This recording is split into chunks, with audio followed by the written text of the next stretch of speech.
Okay, a bit of a serious topic this morning. A few days ago at the University of Lethbridge, where my wife works, there was a suicide. There's a particular staircase in the university that is open on two sides, down for 5 floors, from the 9th floor to the 4th floor. And it's kind of nice because then the university is able to install very tall works of art, statues, and those kind of things for people to enjoy in that space. However, looking at it, all the time that I've spent at that university, I went there, by the way, to do my graduate studies. And like I said, now my wife works there. And in all the times that I have walked that stairway, I don't think even one occasion passed where I did not consider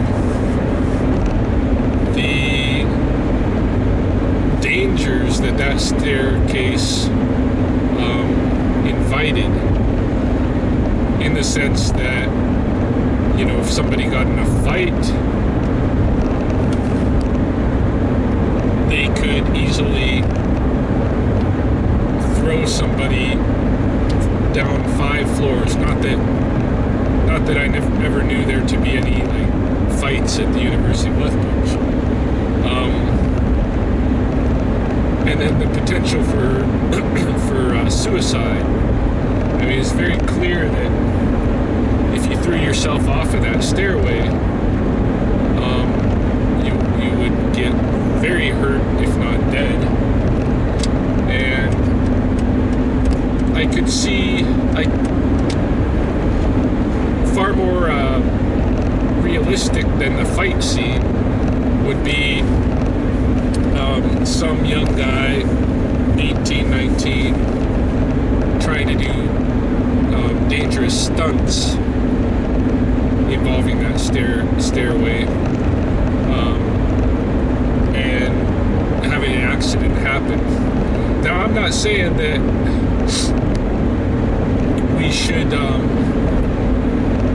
try to design our architecture in ways so that there is no potential for dangers like that. Actually, I think we're in a sense we're babied too much from that potential. We are all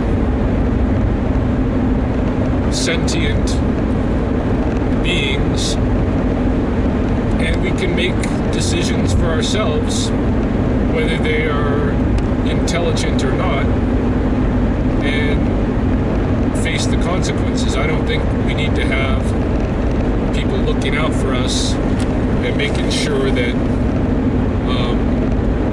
we can't make our decisions, any decisions that might hurt us, or at least sacrificing something like visual art in architecture in order to not create these kind of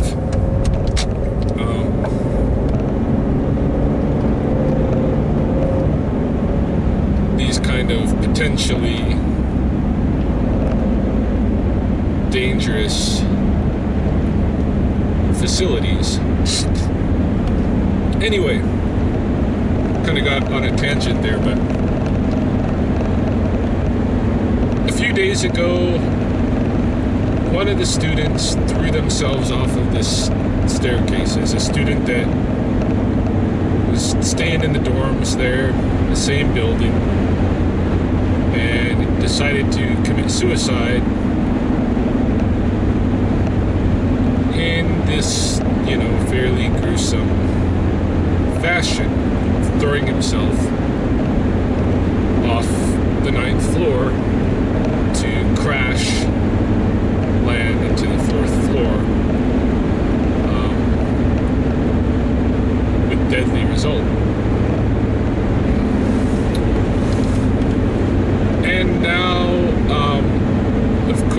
like with most suicides,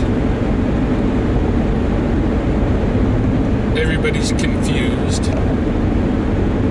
The family is devastated. His friends are devastated. Nobody knows why this happened.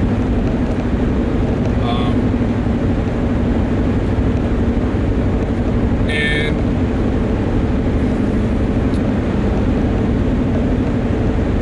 they're dealing with it as best they can and this kind of a thing. I have a friend who is an instructor in the university, who is a very, very caring person, and who is responding to this suicide.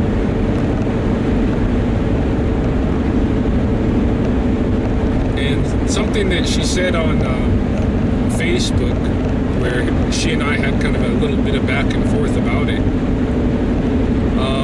triggered an idea for me. And it's just an idea, you know, it's nothing that that I'm presenting as with any sense of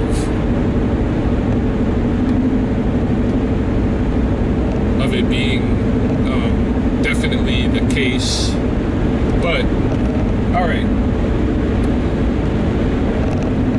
what she had said, what this instructor had said, was that she hoped that the outside, some kind of outside agency was brought in to clean up the mess that was left by this boy's impact onto the 4th floor.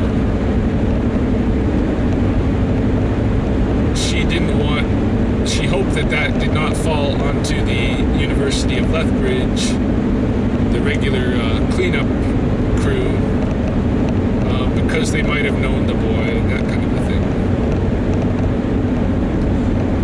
And I kind of called her on that and said, well, why shouldn't someone that knew him be involved in the cleanup? And my point is this. When somebody commits suicide in that fashion,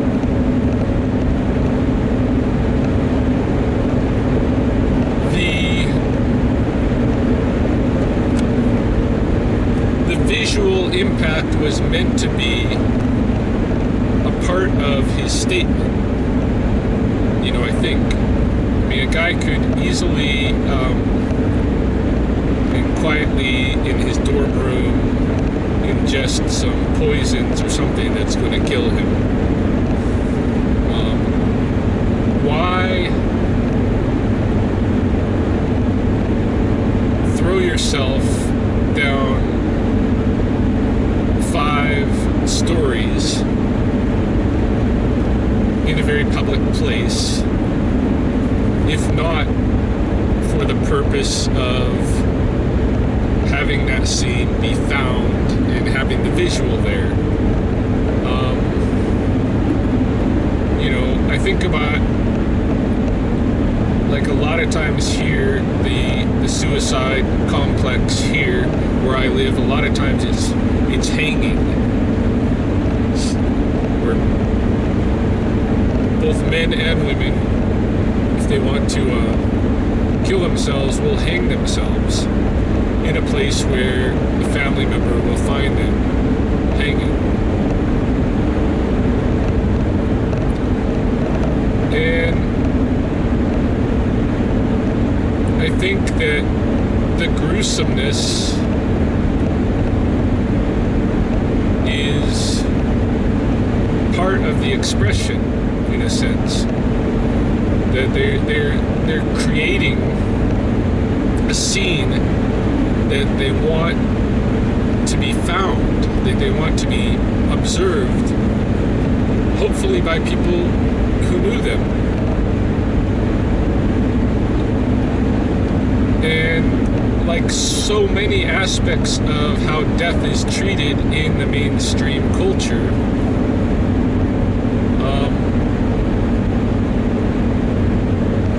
what we do is we hide that death.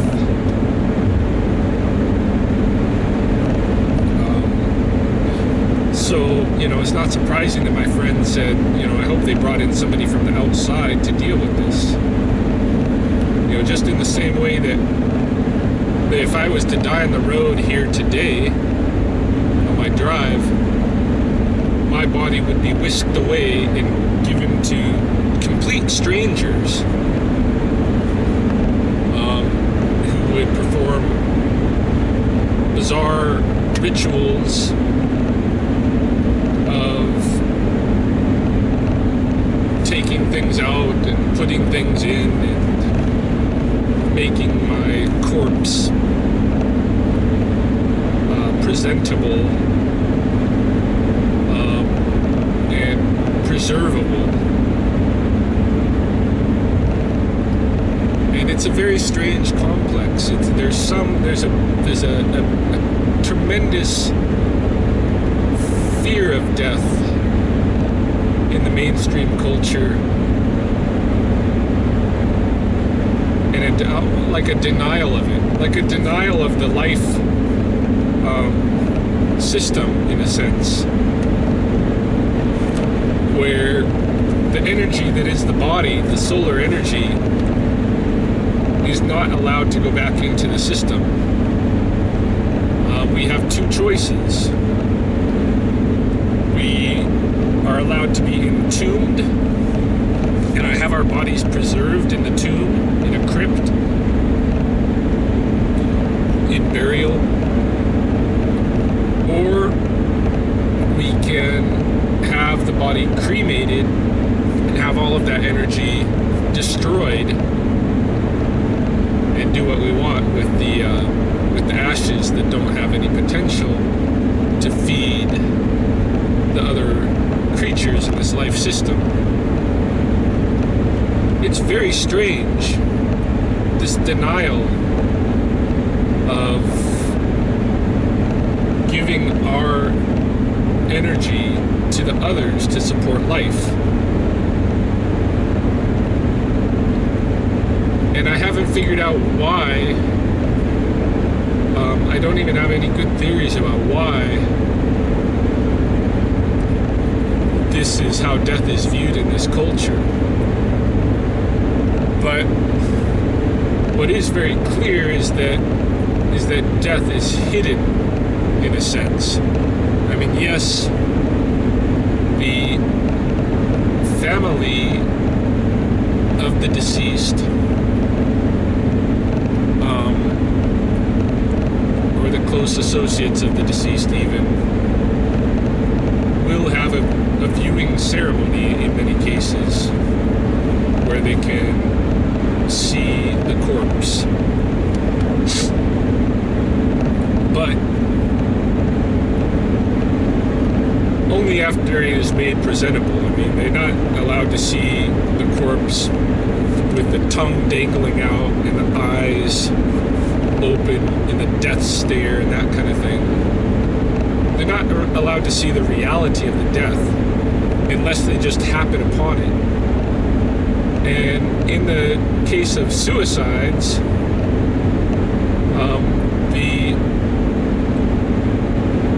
the person who is committing the suicide often purposely positions themselves in some manner so that they will be found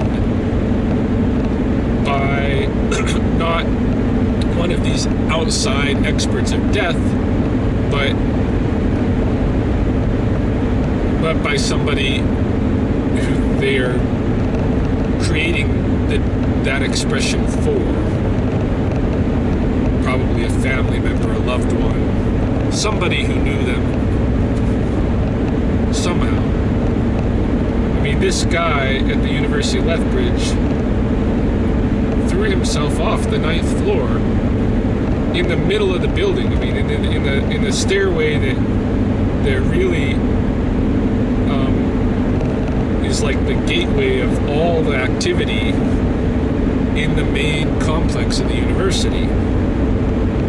That's a statement.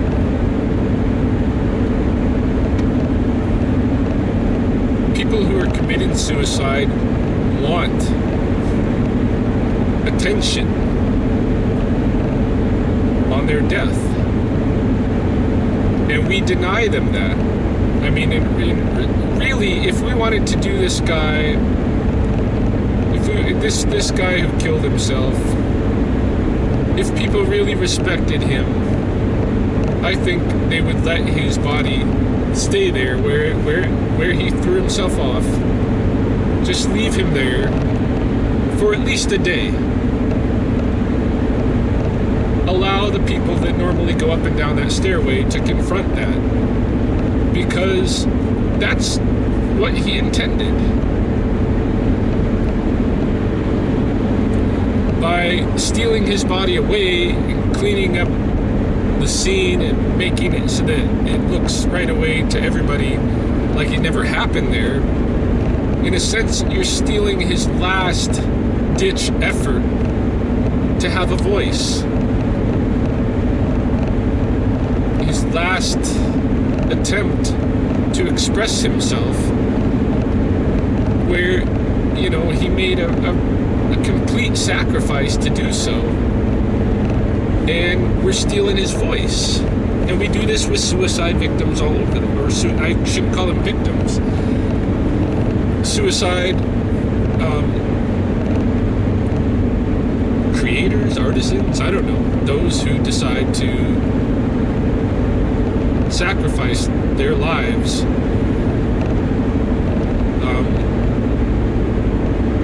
because of whatever reason, but they express themselves in this manner.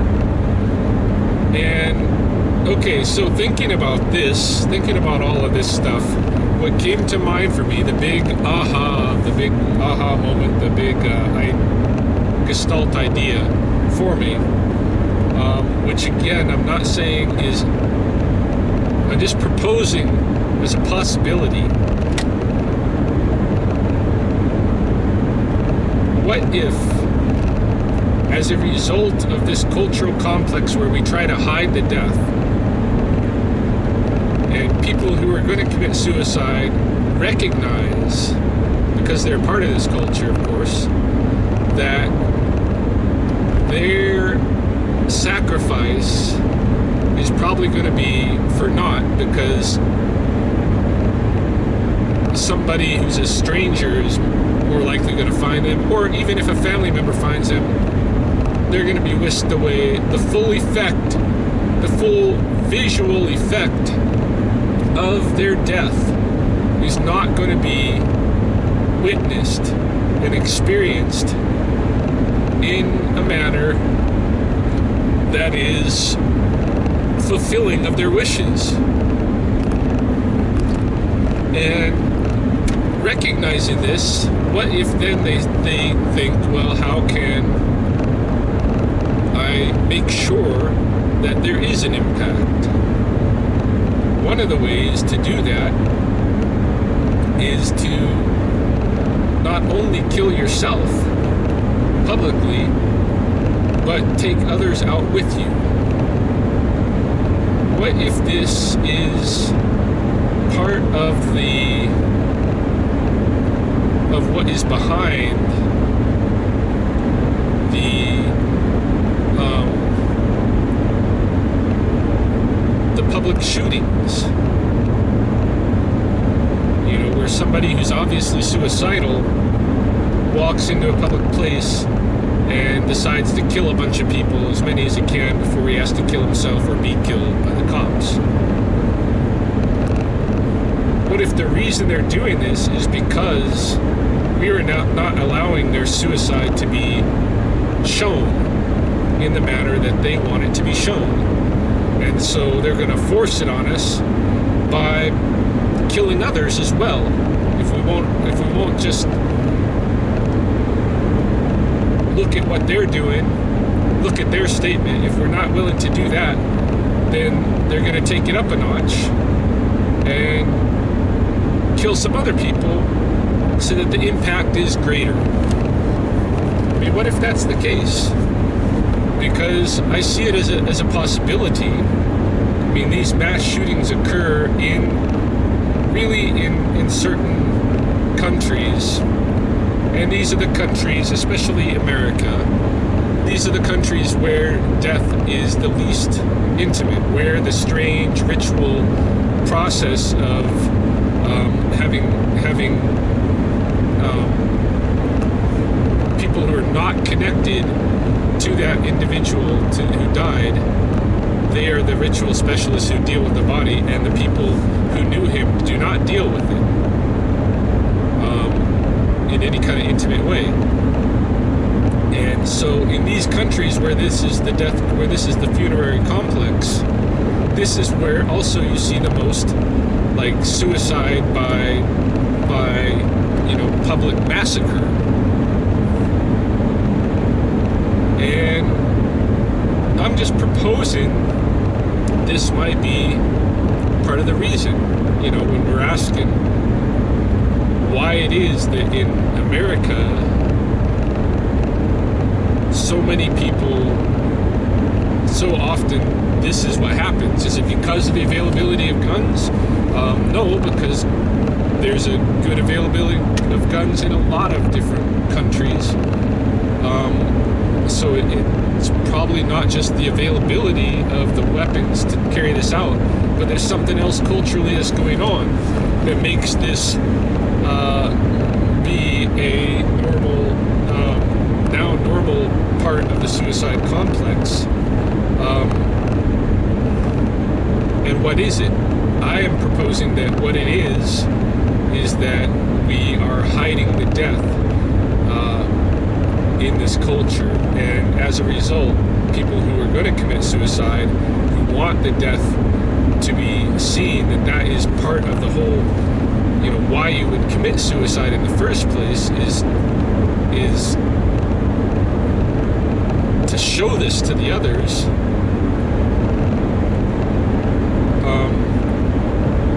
If that's going to be hidden away, then we try to find ways to bring it out where it can't be so easily hidden and where it has a greater impact. And an obvious manner of doing that is to take a gun, walk into a public place with people who you want this expression to be directed toward, and kill as many of them as you can, because that's going to be perhaps, definitely it's going to stir things up more than if you just go quietly kill yourself somewhere alone and nobody sees the aftermath of that. So that's my proposition, my proposal, my hypothesis regarding that aspect of the suicide complex. Just something to think about.